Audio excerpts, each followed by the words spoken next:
विष्णु रात को, और इनका नाम परीक्षित भी होगा। क्यों होगा परीक्षित? इसलिए परीक्षित होगा कि ये रोते बहुत थे, जब पैदा हुए थे चुप नहीं रहते थे, सब लोग गोद में खिलाते थे, थोड़ा चुप हो जाते थे, फिर रोने लगते थे। वो ये खोज करना चाहते थे कि हम किसकी गोदी में, मुझे अंदर गर्भ में किसने मेरी रक्षा की थी, वो आखिर है तो है कौन। तो सबकी गोदी में जाते थे। एक दिन द्वारकाधीश पुनः हस्तिनापुर जब लौट कर आए तो द्वारकाधीश की गोदी में भी वही परीक्षित जो छोटे थे, द्वारकाधीश ने भी अपनी गोदी में लिया। और जब द्वारकाधीश ने गोदी में लिया तो वही बालक जो परीक्षित थे खूब हंसे, खूब मुस्कुराए और समझ गए, बोले यही हैं जिन्होंने मेरी गर्भ के अंदर रक्षा की थी। बोले भक्त वत्सल भगवान की आशीर्वाद दिया, यज्ञ करवाए। उसके बाद द्वारकाधीश फिर चले गए और साथ में महाराज युधिष्ठिर महाराज ने अर्जुन को और भेज दिया कि द्वारकाधीश घूम आओ, बाद में तुम छोड़ के चले आना। इधर विदुर महाराज जी हस्तिनापुर में वापस लौट के आए, सबने स्वागत किया।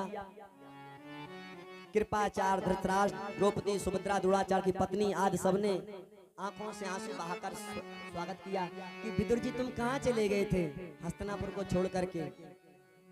विदुर जी ने कहा कि हम गए थे।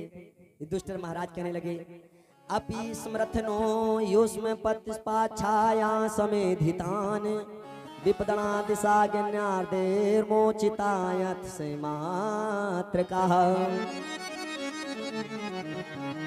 हे चाचा जी, तुम्हें याद नहीं आया कुछ भी?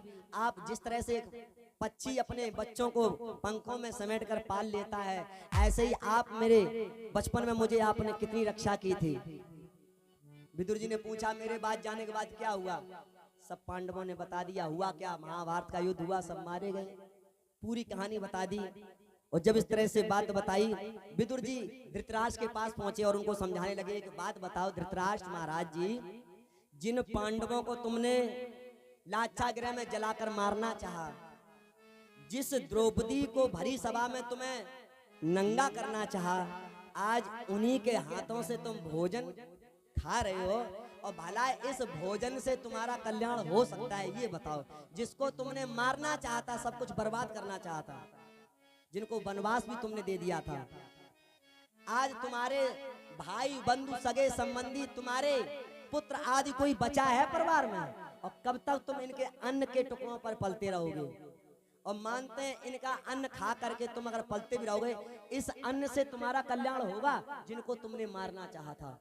जानते हो तुम्हारा भयंकर समय आने वाला है, सब लोग मृत्यु के गाल में जाने वाले हैं। जब ऐसी बात कही तो विदुर जी ने समझाया। तो विदुर जी के साथ में धृतराष्ट्र और गांधारी रात में निकल गए और पहुंचे कहां पर? हिमालय पर्वत की ओर, जहां पर सत्य स्त्रोत पर पूजा करने पहुंचे।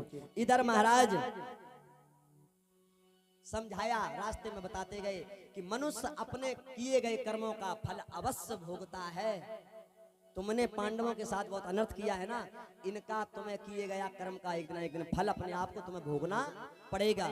जिस प्रकार 1000 गायों के बीच में गाय का बछड़ा जो होता है वो अपनी गाय को तुरंत पहचान लेता है, ऐसे ही परमपिता परमात्मा मनुष्य के द्वारा किए गए कर्म को तुरंत पहचान लेते हैं, उसका फल उसे अवश्य देते हैं। बोलो गोविंद भगवान की जय हो। इसलिए मरने से पहले कुछ थोड़ा पुण्य कर लो तो हो सके पाप तुम्हारे खत्म हो जाएं, हैं? तो याद रखना, जीवन में जिसने पाप किए हैं और मरने से पहले, अच्छा अभी ये बताओ, अब पूछने वाली बात ही क्या है? वो तो बार बार फिर कहोगे महाराज फिर मरने की बात याद दिला दी। भागवत है ही मरने का कल्याण करती है।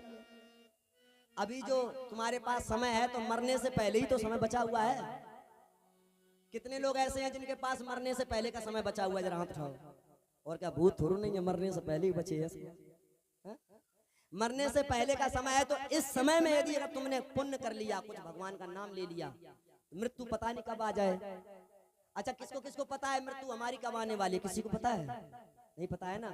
तो मरने से पहले ही का समय बता रहे, इसलिए मरने से। और मरने के बाद का समय तो वो धुंधकारी को मिला था। तो ऐसा कोई है तुम्हारे घर में? किसी को भरोसा है? किसी को भरोसा है कि भैया हमारे मरने के बाद हमारे लड़का बच्चा हमारे लिए पुण्य करवा देंगे? है कोई ऐसा? हाथ उठाओ। नहीं भैया, हम तो एक ही बात कहना चाहते हैं। क्या? जीवन तो भैया एक रेल है, कभी पैसेंजर कभी मेल है। जीवन तो भैया एक रेल है, कभी पैसेंजर कभी मेल है। हो जीवन तो भैया एक रेल है, कभी पैसेंजर कभी मेल है। हो जीवन तो भैया एक रेल है। हमारा तुम्हारा जीवन एक रेल है कि नहीं है? कभी तो पैसेंजर बन जाता है और कभी मेल बन जाता है। जाओ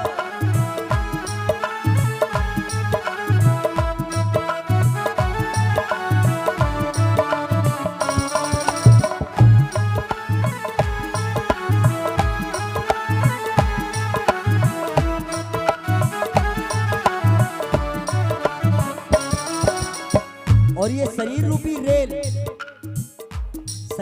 रेल कैसे जीवन में पटरी की दौड़ लगाती है? ये कैसे चलती है हमारा शरीर रूपी रेल? ये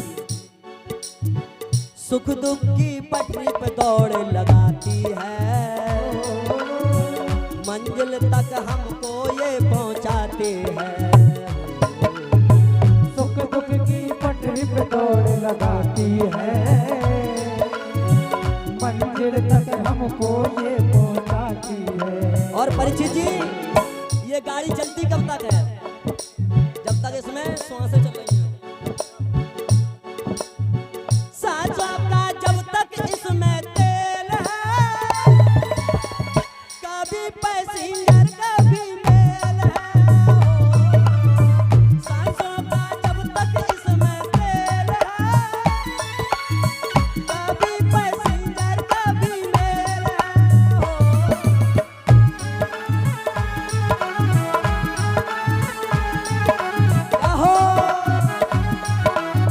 श्री बाके बिहारी लाल की।